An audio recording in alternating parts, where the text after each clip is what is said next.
Hey guys, it's Chrissy. I just wanted to talk to you today, unscripted as usual, about a little something about my life. I've had many relationships in the past, but there has been one that has stuck out a lot more than others, and he'll probably see this and call me a liar and blame me for everything like usual. But I had an abusive relationship, and I just wanted to talk about it and let people see, or I guess know about what red flags you should watch out for. Even though I was a little bit older, I'm not that old, but I was a little bit older when this happened. I wasn't like 14 when a lot of abusive relationships start, and the guy was younger than me. So, it can happen to anyone, and I just wanted to sit here, have a chit chat about it, while I draw whatever's going on in the background. So, how did the relationship start? Well, we were both in band, different bands at different schools. We were never like competing schools. Our school was a good bit smaller than their school. They were one of the biggest schools in the area. But we met at a band event. I think it was called All Area or something like that, which a lot of places do, so that's not going to give away what school we were from. Or we were both from different schools, yes. But we met because he was sitting beside our tuba player. And I, thought he was kind of cute. Thought he had a cool name. I'm not going to give out any information to the best of my ability. If you hear any weird edits, it's because I said something I probably shouldn't have. And that's why that is. I'm going to keep, I'm not going to be naming him. There we go. I'm not screaming at you anymore. I'm not going to be naming him at all in this video because it would be way too easy to find him if I did. So, as I continue on rambling, met him at a band event, and, we started talking through a mutual friend, and we hit it off. Like, at first, we were great friends, because it was about April of, I want to say 2014. It was April of 2014 when we met at the band thing, and over summer, we didn't really talk much before, but over summer we started getting to know each other and play video games a lot together on Xbox Live. And let's just say this is where I should have probably stopped. Like, I should have listened to my mom and just been like, you know what, this isn't worth it. My mom always said, if someone doesn't put you first, then they're not worth your time. And in that meaning, she meant if they're going to constantly choose other, like, I guess, choices over you in a relationship kind of manner, then just don't. Like, there's no point. And I should have learned this from past relationships, but I didn't. I'm trying to not give out information. Basically, he was going to, his band camp started a bit earlier than mine. Mine was only in like July and August, like early August, because our schools start pretty early in the year. And he kind of drugged me on at first. And by kind of, I mean he really drugged me on. He would always say that we would be so good together and all these things. But then he started dating another girl. And then I got mad at him and didn't talk to him for a long time. Like a couple months, if I remember correctly. I remember we weren't talking for a while. And then out of nowhere, he's like, why aren't you talking to me anymore? Well, because you kind of led me on. And he was like, no, I'm not leading you on. We're not dating. You and I weren't a thing, even though I constantly acted like we were. And it just gets worse from here. Just prepare yourselves. There's going to be parts where I get emotional and not be able to talk. I'm going to leave those in because I want you to experience what it's like to be someone who's been through an abusive relationship that is still causing problems years later. And a lot of people don't understand what it's like to be in an abusive relationship, I think. They think being in an abusive relationship is somebody who has just cheated on you. In which yes, that's bad. But there's so much more to abusive relationships than being upset that someone is a cheater. Someone being a cheater is bad. Being in an abusive relationship, especially one like this, is completely different. And I'll tell you again in this story as I continue. Sorry for the little rant. I just get so tired of people thinking, like, their boyfriends are so bad.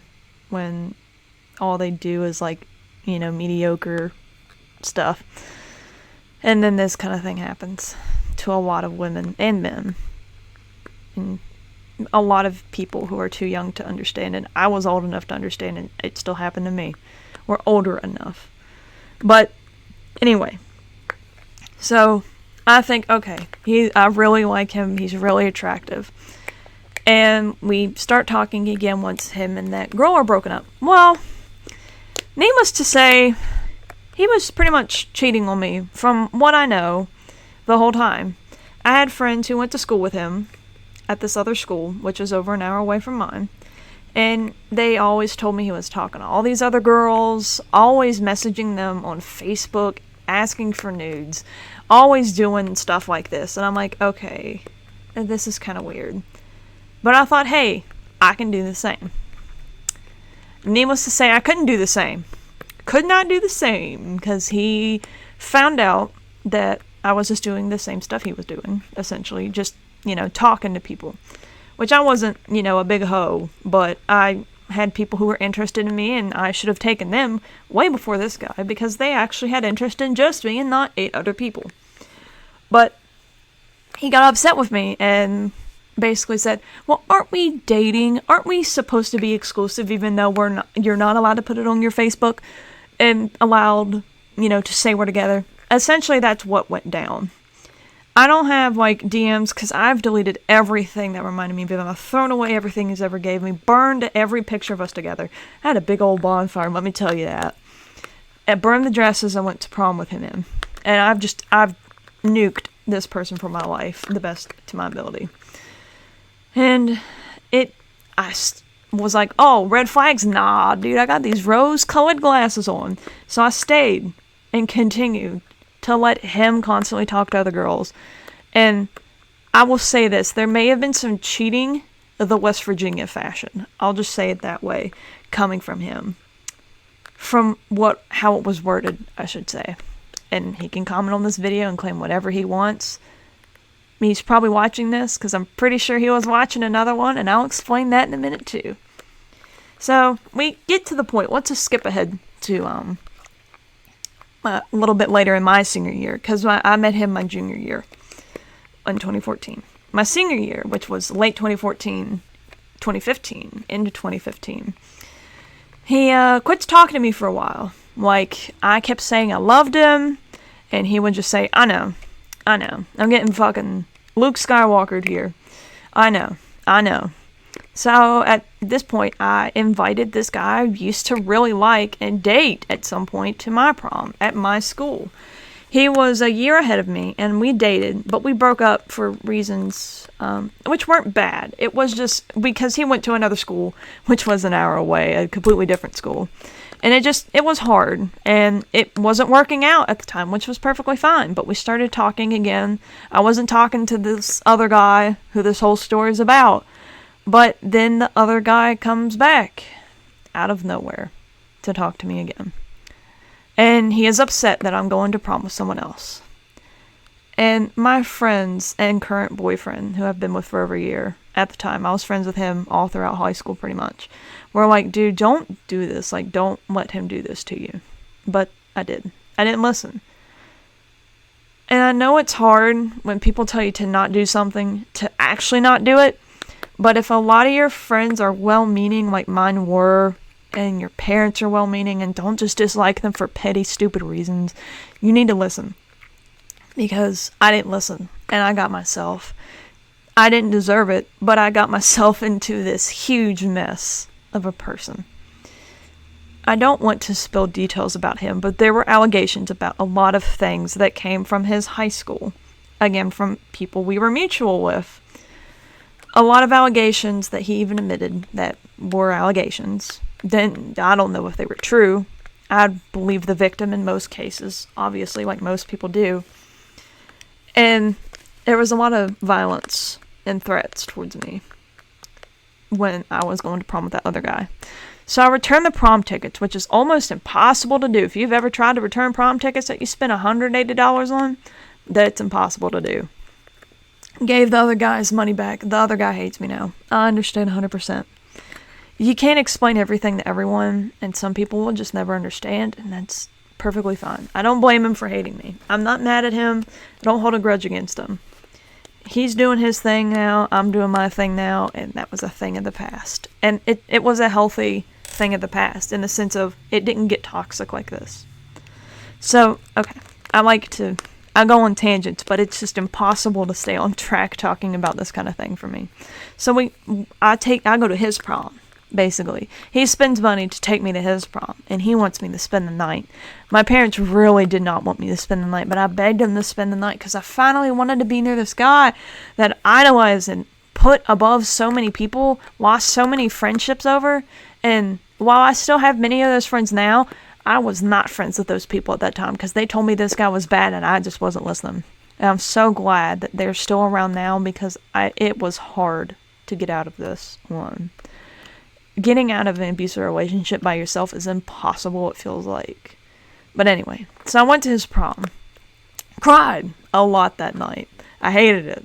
I didn't know anybody except for the mutual band friends that we had. And he wandered off a lot, talked to other girls.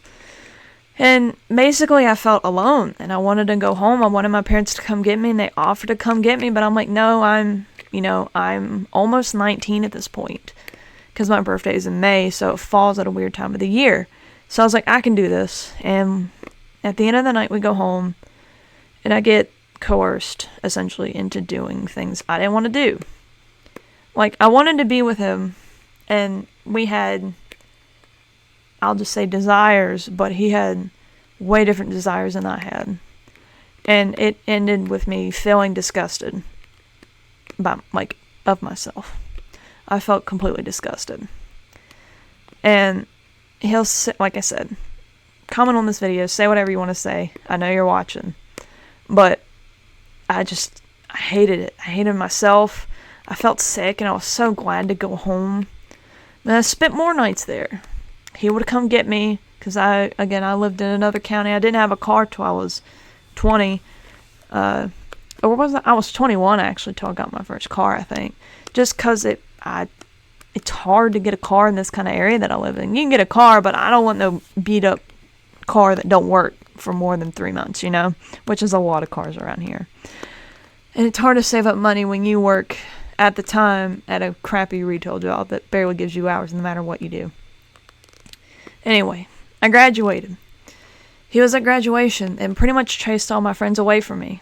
And he stayed the night of my graduation night. And my dad made sure he did not go anywhere near my room. Which I'm so glad that my dad did now that I think about it. We spent the day together and he kept trying to get in my pants. And I just wasn't having it. Everything had to be sexual with this person. Which is fine if you are a sexual person. But I just wanted to spend time with my parents. I just graduated high school. I felt proud. I was excited about the future. I planned on going to college till this guy ruined it. Basically, he convinced me not to go to college, which I'm glad I didn't now because of all the debt and all that, blah, blah, blah. I could have been graduated by now and had a graphic design degree and not be behind. It feels like I'm behind as a person. And by the way, you're never behind as a person. A little pep talk. Anyway. Tangents. I love tangents. So we continued seeing each other off and on until I broke up with him the first time. I broke up with him. Every single time that we broke up after the first time of him, quote unquote, breaking up with me, which we never were dating in the first place really till after prom night, honestly, which is the first time he said he loved me in about the year that I knew him. But anyway, we continued until I went to Kohl's and I met these great people. I was like, wow, look at all these people who aren't douchebags to me all the time and always putting me down.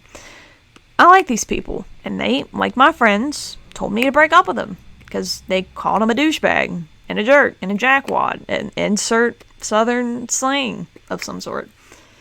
And I did. And it was a shit show. It was a nightmare. But then he blocked me from everything and I blocked him from everything and we didn't talk for a long time. And if I remember correctly, we didn't talk again until about a year later, I started working which I'll say PetSmart. I worked at PetSmart. I liked working there. But I started working there a little bit after the time that I started switching from Kohl's to PetSmart. He and I somehow, I don't remember even how this happened. I think it was through Instagram. And mind you, I forgot to mention this. When someone forces you to post something every day, like Woman Crush Wednesday or Man Crush Monday, and gets upset when you don't, that is a red flag that I ignored. Please don't let people do that to you. But we started talking again. I was in not the worst relationship of my life, but there wasn't really much there. I was just dating him because I worked with him and liked him as a person. We're still friends now, but we were not compatible in any means. But I broke up with him, which he wasn't super upset, which, like I said, I really didn't think there was much there with this person, and it's fine. And started dating the other guy again, the one that this whole story is about. Which, should have never done. So we started dating again, and I went to hang out with him for the first time, which was kind of hard to hang out because of the situation we were in, but he had his own car in his time. And he had a knife on the console, the thing between the seats. And I was like, oh my god, he's gonna fucking kill me. He didn't kill me, obviously, but he joked about the knife being there, and I'm like, this is a good sign. And the first night, he expected us to do stuff. After we talked about that night, we didn't do anything the first night that we hung out, because we hung out all night. But he expected us to do stuff, or even kiss, which we didn't. Like, I just wanted to get to know him again. Maybe he'd grown up, maybe he'd changed. A little disclaimer, he didn't. Not by much. He got a little worse. But after that, it was like, oh, okay, maybe it won't be so bad this time. Maybe he's a little bit better. Maybe I'm a little bit more tougher, which I've gotten way tougher mentally after being with this person. I'm like the Hulk of mental toughness, essentially. But every time we would hang out as often as possible. He would want me to take days off work that coincided with his, which is really hard to do when he has a regular, 9 to 5 kind of thing, which it wasn't, but it was like that. And I worked retail. When you work retail, it's really hard to get weekends off. But I did, and lost out money to hang out with him. And then my birthday came around, and he wanted to do something. I'm like, let's go to Kings Island. That's my favorite place in the world. I love Kings Island, but it's really hard to think about now. We went all the way up to Kings Island. We got lost, which I will admit, getting lost was kind of fun. That was like a good moment. Like one of the few good moments we had together. We got lost. And then we finally made it to the hotel. And we're like, man, this is great. We have a bed. We don't have to worry about anybody bothering us. And he wants to have sex. I don't. I'm tired. I had to go through the whole room to make sure there wasn't bed bugs or roaches, which there wasn't. But I'm really neat freaky. I'll explain why in another video, why I'm super neat freaky about bugs and stuff, even though I have tarantulas as pets. But just ignore that. So, I have to cut this video into 2 parts. So we went, and every day it rained, or every day one of us got sick. And then he coerced me, and we've had sex a good bit by now, but he coerced me once more into having sex. And it, again, was not fun in the slightest to me. I don't know what kind of fetish that is, but it ain't my thing. So we eventually head home, and my parents can tell something's off. And I'm like, yeah, I feel like garbage. Like, I'm not happy. So I talked to them about the trip. And they're like, you need to let this guy go. I stay with him a little while longer. And this story, oh my god, that bird just scared the piss out of me. He hit the window hard. Anyway, so we continue dating. And we date. And I won't say what kind of job he does, but it involves something that you can fix on a house. Whether it be plumbing, electricity, HVAC, doors, windows. You take your pick. I'm not going to say which one because I don't want to give the guy away. Because he might do it himself in the comments. But I continued to be like, okay, I can make this work. We hung out pretty frequently, as much as we could. Coerced into a lot of sex that I didn't really enjoy. One time I actually got physically hurt like, hurt really bad from sex, like, to the point that we just had to go home, and I had to lay down and couldn't work the next day because I got hurt so bad. And then we fix the thing on the house. He screams at me under the house that I'm doing something wrong and leaves me under the house. I can't see very well. I'm scared of dark, dusty, dank things. And I'm left under the house, and I just sit there for like hours crying because I don't know what to do. Like, I'm terrified. Even though I can get out, like, I just had like the breakdown of a lifetime. And my parents are like, where's our kid? You know, because they were there. And he's like, oh, she's under the house doing something. I wasn't. I was just having a mental breakdown, you know, the norm. But then I come out, and then he leaves, like normal, like nothing happened. And then I get to the point where I'm starting to think, okay, I can't do this anymore. So, we started drifting a little bit. And then I end up in the hospital. My mom is in the hospital at this time. And I don't even remember exactly what I had wrong with me. But I was in the hospital. Because this day was so crazy. Had a male nurse. And my dad was there. But my dad had to go between me and my mom, who was in... she had ketoacidosis at the time. She does have diabetes. But she did at one point. And she went into ketoacidosis after a bad reaction to a surgery, essentially. So she was really sick.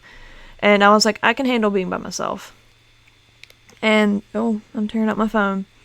And then I'm like, okay, the guy that I'm in the hospital. And I'm like, hey, yeah, I'm in the hospital for such and such. And he storms there. And he is, like, angry the second he gets there. And he sees that I have a male nurse who has to investigate to make sure I'm not pregnant, blah, blah, blah. And he starts losing his shit.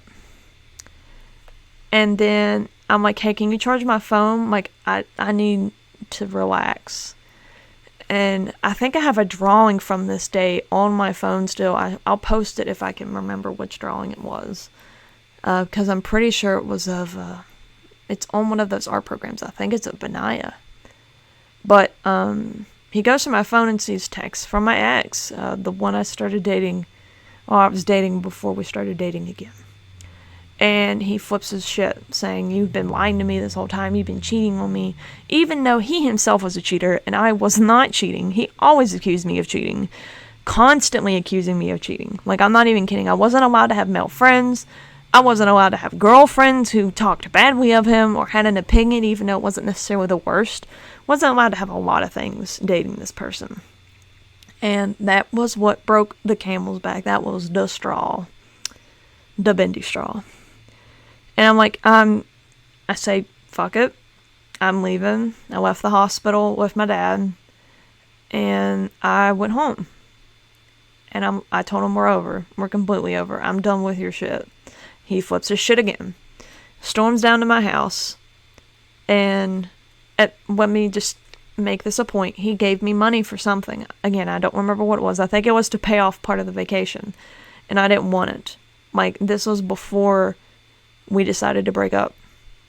And he starts throwing like a fit to my parents. And mind you, my dad is a big boy. He is a big, tall dude. And my mom, while she is short, she is mace. She is like pepper spray in a can. She is angry. And I can hear them fighting. I'm in my room. They won't let him near me. And it's to the point that they were going to call the police on him. So he runs off and goes home. My mom sends him a money order with like a receipt to make sure that he can't say we didn't send it. And I block him from everything that I know. And I was just like, I can't. I'm done with this. Forgot to block him on Instagram at first, but eventually I did. And I just...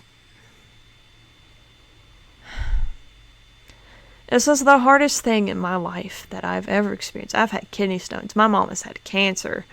But I've never been in an abusive relationship until this happened when it started at 17. Or no, it started at 17 technically because my birthday, blah, blah, blah.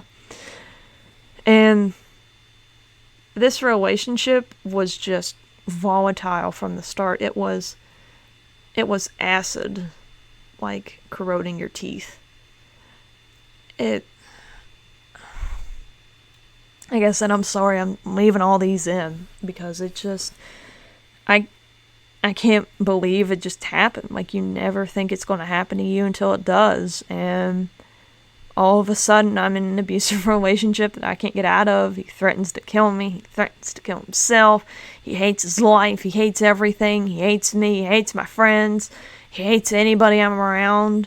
Like, he was allowed to have as many friends as he wanted. All the girls in the world, all the guys in the world, because he was bi, which is fine. But me as a pansexual person, I was a cheater. I was a whore. I was the one causing all the problems, even though I didn't talk to anybody else. And I broke down and said I'm done. And now it has been, what year was it that we stopped talking for good? Graduated in 2015. Got my first job in 2015. I think it was 2016 if I'm not mistaken. I'm almost positive it was 2016. No, it had to be 2016. Sorry, I gotta think for a second. Pretty sure it was 2016 when I quit talking to him. And I blocked him from everything, blocked him from everything I could think of. If I can remember his YouTube name, I'm gonna block him from here, but I don't. And he tried to contact me a few times between them, and I wasn't down for it. But now it's to the point that it's getting a little serious. Pretty sure he knows where I work. I've had to block his family, his current girlfriend, all of his, like I said, all of his family, all of his friends that would talk to him, maybe tell him where I'm at, kind of thing. Because it's bad. He's figured out where I work. He comes into work, stays for a couple hours, and wanders around. Because there's a girl there who also knows him. She hates him, because she thinks he's fucking bonkers too. And she'll tell me what's going on to try to keep me safe, let me know if he's in there, come in there, wander around for hours, even with his girlfriend, which is kind of weird. Like, he'll go by himself or with his girlfriend to this place that he never shopped at before. And he just... When you go to the police with this kind of thing, a lot of the time they say you can't prove it was them, and that's why it's hard to make a case. Getting text messages from weird numbers asking for mine or my boyfriend's name from people at work, who do you think that is? Because there's only one answer to me. The only person that would know me and my boyfriend's name, especially right after I release a video saying my boyfriend's name, messaging someone he once was a mutual friend with, who he can remember numbers like crazy. He's really good at remembering numbers, doesn't delete any of them, even if, they have him blocked. So I'm assuming he messaged this girl asking for us. And she never answered. She tried to call, but they never replied or answered, and they call repeatedly until she blocked the number, because even she thinks it was him. And it's just be safe, guys. Like, listen to people. Like, if you have a great group of people around you, they're not going to lie to you just because they dislike someone. Like, I can promise you, a good bit out of 10, they're not lying to you just because they dislike them or, think they're ugly or something. Most of the time, especially in this case, your friends are right, your family's right. Somebody knows what's wrong. They're trying to take the rose-colored glasses off you, but boy, you got them glued on your head, which I did. And now it's to the point that it's almost a stalking case. I can't sleep.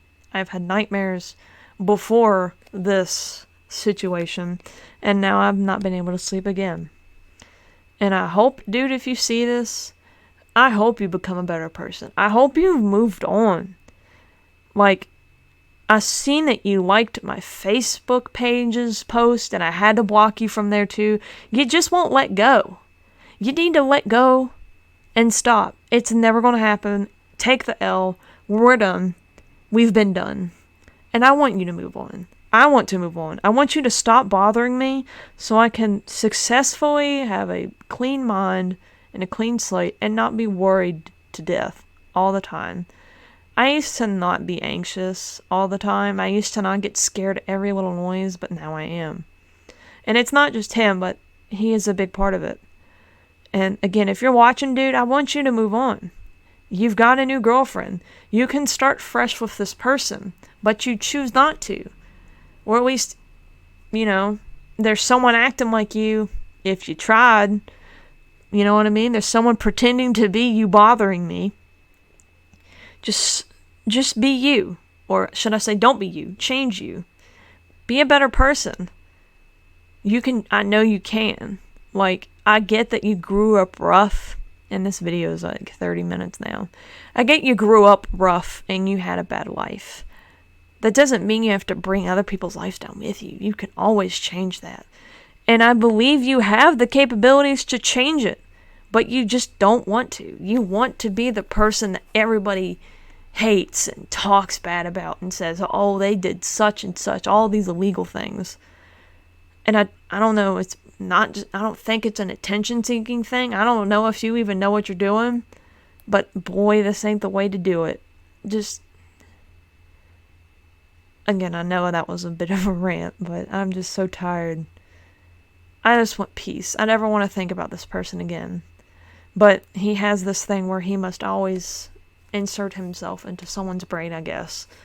Remind them of the damage that he has done versus letting them heal and opening the wound repeatedly. But that was my abusive relationship story. I hope you guys got something out of it. I know I rambled a good bit, but it's such, like, this is such what I would think a normal story to happen. A lot of people end up like, there's some YouTubers on here who have talked about their abusive relationships as well as online relationships. They were much younger. I was the older one. And he wasn't much younger than me, but I was the older one, the smarter one. And it still happened to me. It can happen to you. And I just want you to realize that people ain't lying to you most of the time. Or at least people close to you ain't. And just to take off the rose-colored glasses. Just because you think you don't deserve them because they're so attractive, because they make it seem that way. Like, they always talk about how you don't deserve them. Or always talk about how they're a 10 and you're like a good 6, Don't let people do that to you. If someone's doing that to you, don't date them. I let people get to my head like that because I was cheated on so much in high school. Man, I thought those were abusive relationships back then.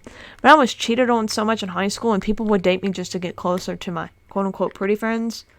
And it caused some damage to the point that I wasn't prepared for someone who was actually manipulative, actually callous and cruel.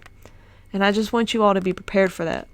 I want everyone to think about the relationship they're in now. And think, am I wearing rose-colored glasses? Am I just letting these red flags go? Yelling at someone's one thing. People always like to argue. That's a human thing to do. Animals love to argue too. But there's a point that it's just them abusing you, hitting on you, screaming at you, telling you you're nothing without them. And you don't deserve that. I'm going to leave some suicide and prevention and abusive relationship information down below for people who might need it. I hope you don't need it. I hope you never need this. As someone who has went to therapy and still has not found a way to really cope with this, and again has had problems for years with this, I want you all to be able to get help if you need it, or stay out of this situation entirely. But I hope you guys have a great day, and I hope you draw something real nice today.